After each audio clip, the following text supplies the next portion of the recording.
Nosso estudo de hoje está na carta aos Colossenses, capítulo 3, versículo 15, que Paulo fala o seguinte: E a paz de Deus domine em vossos corações, para a qual também fostes chamados em um corpo e sede agradecidos. Emmanuel aproveita essa passagem para escrever a lição 10 do livro Ceifa de Luz, Doentes em Casa. Se abordasses agora o plano espiritual para lá da morte física e aí encontrasses criaturas queridas em dificuldade, o que farias? O que farias? Aqui talvez surpreendesse um coração paterno em frustração, mas além abraçarias um companheiro, um associado, um filho ou um irmão, carregando o resultado infeliz de certas ações vividas na Terra. Que comportamento adotarias se as leis divinas te outorgassem livre passaporte para as esferas superiores, facultando-te, porém, a possibilidade de permanecer com os seres inesquecíveis em tarefas de amor? De certo, estarias a decidir-te pela opção insopitável. Não desejarias compartilhar os céus com a dor de haver abandonado corações inolvidáveis, à sombra transitória, que se empenharam com os próprios erros. Reconhecê-los-ia por doentes reclamando proteção, demorar-te-ia junto deles na prestação de auxílio necessário. Referimos-nos à imagem para considerar que os parentes enfermos ou difíceis são criaturas às quais, antes do berço em que te refizeste no plano físico, prometeste amparo e dedicação. Nascem no grupo familiar, realmente convidados por ti mesmo ao teu convívio, para que possas assisti-los no devido refazimento. Entendemos no assunto que existem casos para os quais a segregação hospitalar demorada e distante é a medida que não se pode evitar. Mas se tens contigo alguém a quem amas, a erguer-se por teste permanente de compreensão e paciência no Instituto Doméstico, não afaste esse alguém do clima afetivo em que te encontres sob o pretexto de acerenar a família ou beneficiá-la. Guarda em tua própria casa, tanto quanto puderes, os parentes portadores de provações, e não lhes decrete o exílio, ainda mesmo a preço de ouro. Apoia-os, qual se mostrem, com as necessidades e lutas que lhes marcam a existência, na certeza de que todos eles são tesouros de Deus em tarefas sobre a tua responsabilidade, ante a assistência e a supervisão dos mensageiros de Deus. Que mensagem profunda, gente. A mensagem hoje vem tocar direto no nosso seio familiar.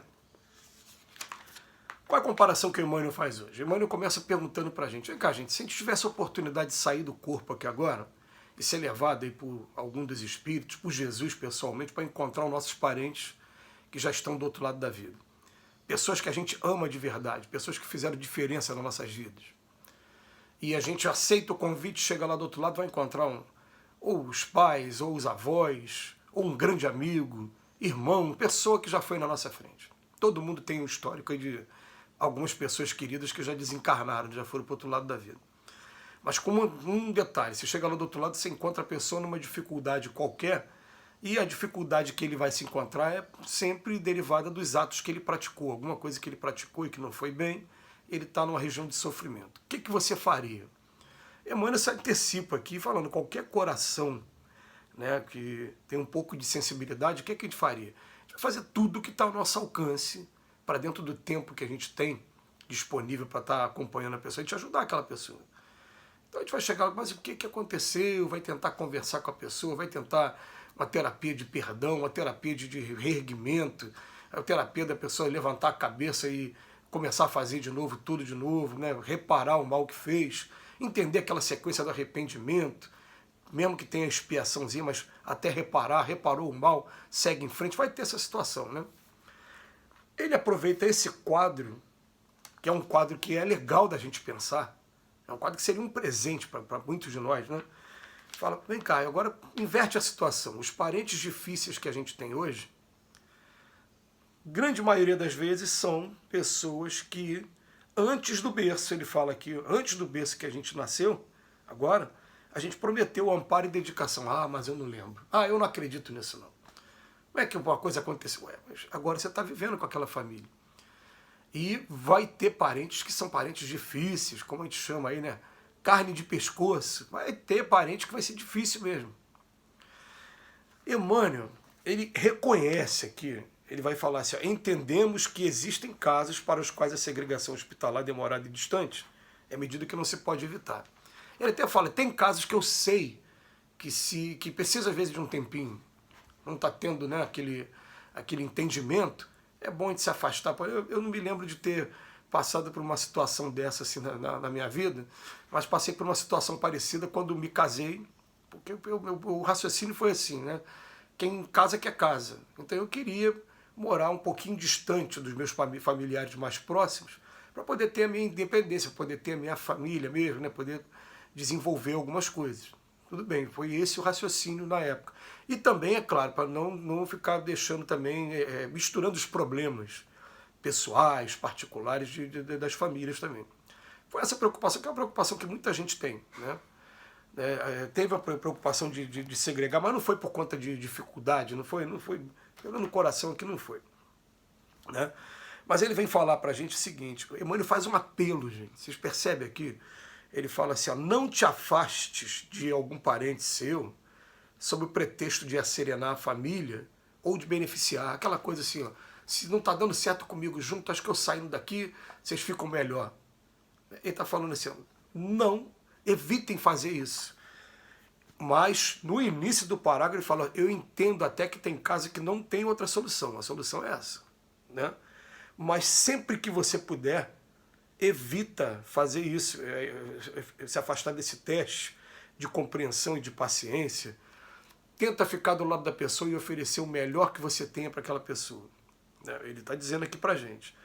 E depois ele vem fazer um outro apelo também. Ele vem falar assim, guarda em tua própria casa, tanto quanto puderes, os parentes portadores de provações e não lhes decrete o exílio, ainda mesmo a preço de ouro.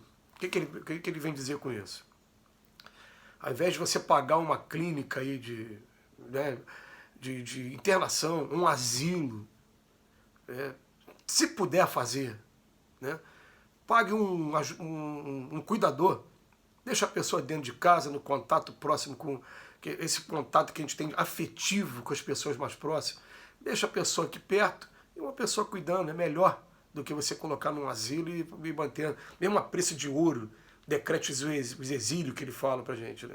A gente vai lembrando, né, gente, que a gente tem um capítulo que estuda sobre isso, sobre a piedade filial, e a gente tem que lembrar todo o sacrifício que eles tiveram com a gente num determinado momento da vida, e eles não fizeram isso com a gente, não segregaram a gente, não colocaram a gente com uma babá, ou então com alguém para poder criar e depois entregar já criado, não fizeram isso. Muitos hoje, nos dias de hoje, fazem o que eu falei ainda há pouco. Um cuidador, uma creche que você vai lá, coloca na creche, mas pega todo dia e traz para casa de novo só durante o trabalho. A modernidade tem exigido isso da gente. Eu mesmo passei por isso. Com uma filha em particular, uma filha minha, muito novinha, teve que ir para a creche porque nós dois estavam trabalhando. Muito novinha, menos de 1 ano de idade, né? Foi muito doloroso para a gente. E eu trabalhando perto da creche, eu sempre que tinha uma oportunidade, eu saía lá do trabalho e ia lá ver minha filha na creche. É uma necessidade que a gente tem nos dias de hoje, vida moderna. Agora, com os nossos idosos, ou então com aqueles parentes que são mais complicados, né, a gente vem pedindo para evita fazer isso. A gente tem uma dificuldade hoje no campo particular, é que muitos dos nossos idosos eles se recusam hoje a querer morar com a gente. Eles querem morar sozinhos, querem ter a vida independente deles, e a gente tem que adaptar a nossa vida para eles, porque eles não querem vir morar com a gente e ao mesmo tempo reclamam da gente não estar lá com frequência, né? É um caso que não sei se muita gente vive isso, eu vivo isso, né? Eu queria muito, aliás, esse local aqui que eu estou, aqui agora, esse escritório, ele já era para ser um quarto com a minha avó aqui há muito tempo, e minha avó se recusa literalmente, ela não quer morar comigo, não quer morar, ela quer morar sozinha na casa dela, que fica aqui aproximadamente uns 6 quilômetros daqui da minha casa, e me cobra ir lá, tá sempre com ela, né? Sempre que pode, enfim. A gente vai fazendo isso, a gente vai fazendo esse... Eu já falei aqui em casa que eu quero ser igual aquele personagem da Grande Família, que era interpretado pelo ator Rogério Cardoso. Eu quero ser aquele pai que dorme na sala, quero ficar perto dos filhos, eu quero, mas pode ser que no futuro eles não queiram ficar comigo, né? Pelo menos enquanto eu tiver com essa lição aqui na mão, o que eu puder fazer com meus parentes aqui por perto, eu vou estar fazendo, porque eles precisam de amparo, precisam de ajuda, e a gente está aqui, a gente tem que ajudar, piedade filial, a gente tem que honrar pai e mãe, estender esse conceito de pai e mãe aos nossos parentes mais difíceis que precisam de ajuda. Que lição bonita de Emmanuel hoje, a gente agradece do fundo do coração, e fica aí a reflexão para cada um de nós, que Jesus nos abençoe hoje e sempre.